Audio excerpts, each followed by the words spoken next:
If you're over 40 and feel like weight loss is impossible, I get it. I was in the same boat thinking my metabolism was shot and nothing worked anymore. But here's the truth, and it's not your age that's stopping you, it's something else entirely. A lot of people think "Well, you're eating less, you're working out more, but the scale won't budge." Sound familiar? I've been a personal trainer for 15 years. I never had to use those senses until I was about 38. So even someone like me had those same exact problems. Stick with me and I'll show you exactly why this happens and how you can turn it around.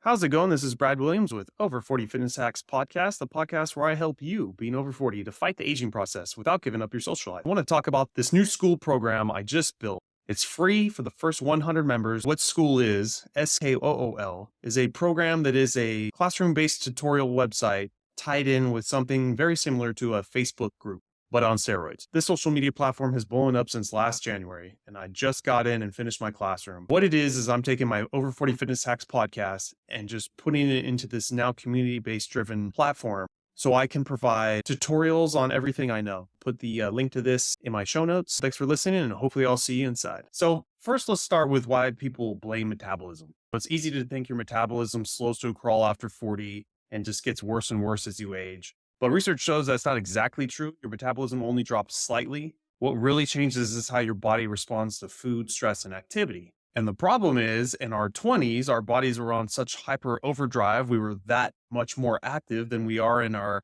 working years now. So all those years of toxicity, of processed foods, partying, horrible diet, all of that was building up. It just didn't happen in 3 years. This was a 10, 20-year process in the making. And now finally we're hitting over 40 and everyone thinks that's the over the hill mark and our bodies just start slowing down. No, it was that toxic buildup mixed with you're slowing down your life because you've got family, maybe you got kids, you've got work. No, it's not the same as our situation we had when we were younger. So yes, your metabolism drops slightly and it is a slow decline as we age older, and hopefully all of us get to the centurion years. And then possibly then that might be an exact statement that our metabolism is garbage. But I'm 44, that's almost 60 years from now. So there is no excuse. It's basically, we've got to detoxify, start having better diet practices, start worrying about inflammation. These are all the things I talk about on my podcast and my SKOOL community that I started. And you don't have to give up your social life. That's my biggest thing. I hate all these hardcore boot camp instructor, personal trainers that just beat you to death. Like, if that's what you want, that's fine. That works for you. But for me, it's getting things on a schedule. Your social life has to be on a schedule with rules.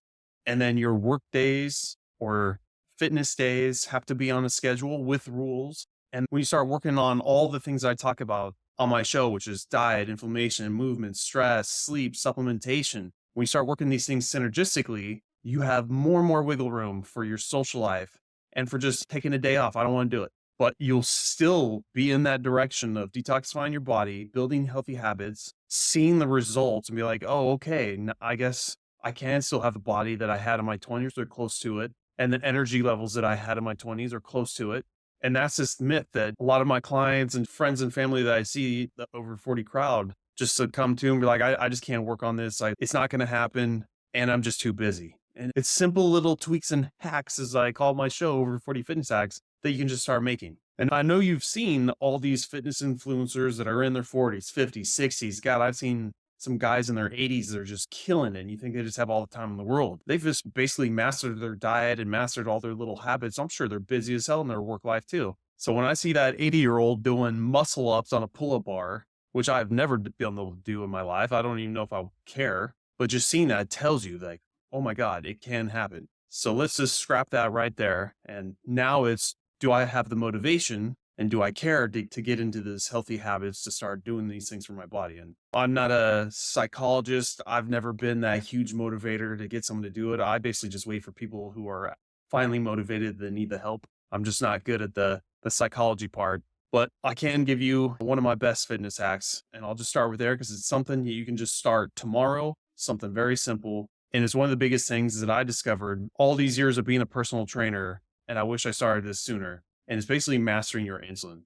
You hear people talk about that all the time. Sure. I'm just going to simplify the hell out of it and say that whatever your diet is, however much protein you're getting, you're working out, that's great. But whenever you put something into your mouth and it hits your stomach, there is a blood glucose response to that. And there's an insulin response to it. whether or not the blood glucose is high or low, lower is better, but the insulin response is what blocks fat oxidation from happening. So the absolute worst thing you can do is eat something right before you go do something that you know burns more fat, either like brisk walk or joggers running. You know that your body uses more fat oxidation than like high interval training, weightlifting, which uses more glucose. So in your head, I'm going to go run. I just ate something. And now basically you ate something, your blood glucose spiked, your insulin spiked with it to make sure those nutrients get into your body. All fat oxidation is turned off until that's done. And I've done little social media posts on having CGM monitors on the back of your tricep and showing something like a bowl of rice has an insulin response peak and finish of about 2 hours. So who the hell, no one's going to run for that long. So basically that entire time that you ran trying to get into that fat burning zone, you were never going to get into it. Impossible. So my hack is stick to your schedule of what you like doing for now, whether that's 2 meals a day, 3 meals a day, 4 meals a day, 5 meals a day. Keep those meals into tight windows. I try to eat everything within 30 minutes. Then to keep your blood glucose low, I personally don't eat a lot of carbs. I'm more of a keto, paleo type diet, but that's just me. Everyone's on their own diet that makes them feel good. That's fine. But if you are eating carbs, then you want to eat this way: protein first, fat second, and carbohydrates third. And hopefully those carbohydrates have a lot of fiber too. It's not just starchy white rice. And when I say eat protein first, eat all of it first, every morsel. Then you can move on to, obviously, if you cooked in oil, fat's already on there. But if you had like an avocado,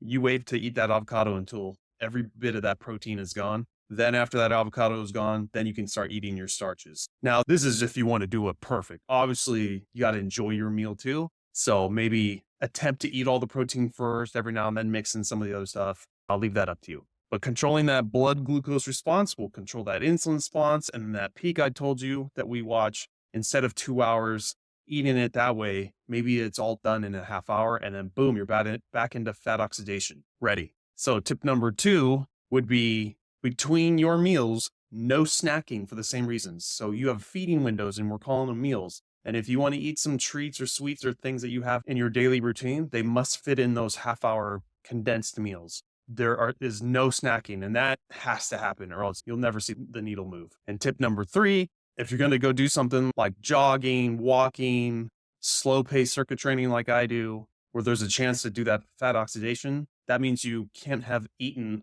within the last hour and a half. I personally don't even eat. I fast all the way in the morning, do my workout, and I don't even eat my first meal until lunch. And yes, I had to work up to that. Anything you change in your diet, you got to do it in stages. Your body needs a chance to adapt to what's going on. So going back to me and how I started mastering this, I decided eventually after using one of those CGM monitors and seeing this in live time of how your insulin response goes ups and down, depending on what you eat, understanding how that insulin worked with fat oxidation. And then I started using that to my advantage. Then I just started thinking eating less and eating less often is actually so much easier, less work to do. And then my only other problem was, okay, if I'm trying to get 200 grams of protein in, it's real hard to do that into 2 meals. I have to do it in 3. So another hack, I started using digestive enzymes and I started seeing that working. So now my current routine is eating 2 times a day, crunching that window for 30 minutes. So I only eat twice for 30 minutes, no snacks, no nothing at all. My only other vices are black coffee and hot tea to give me something else excited about doing for the rest of the day. And other than that, I just enjoy my life and work out. Now, weekends, the whole program is scrapped. I've got totally different hacks for that, and we'll go into that in a different episode. But since I started using this different theory, nothing changed as far as my calories or how much protein I was doing or how much working out I was doing. Actually, I started working out less, and I went from 215 down to 190, where I'm currently sitting at right now. And I don't think I've missed a day of partying on weekends, maybe once in the last year. That just tells you the power of changing one little tweak into your diet and your routine. And then once you see that, now I'm starting to do all sorts of different things because now I can taste blood in the water of getting down to 180, 185 to be absolutely 6-pack ripped and still having a social life. So I think I'll leave it at that. And remember, just to summarize, 3 things you can do right now: condense those meals into 2-3 meals a day into 30 minutes, do them quick, no snacking, and try not to eat if you know you're going to do something that has a chance of burning fat, like jogging or walking for a while within an hour and a half. Save it for after. Thanks for listening, and go ahead and click that subscribe button if you want more fitness hacks like this. I'll catch you on the next one.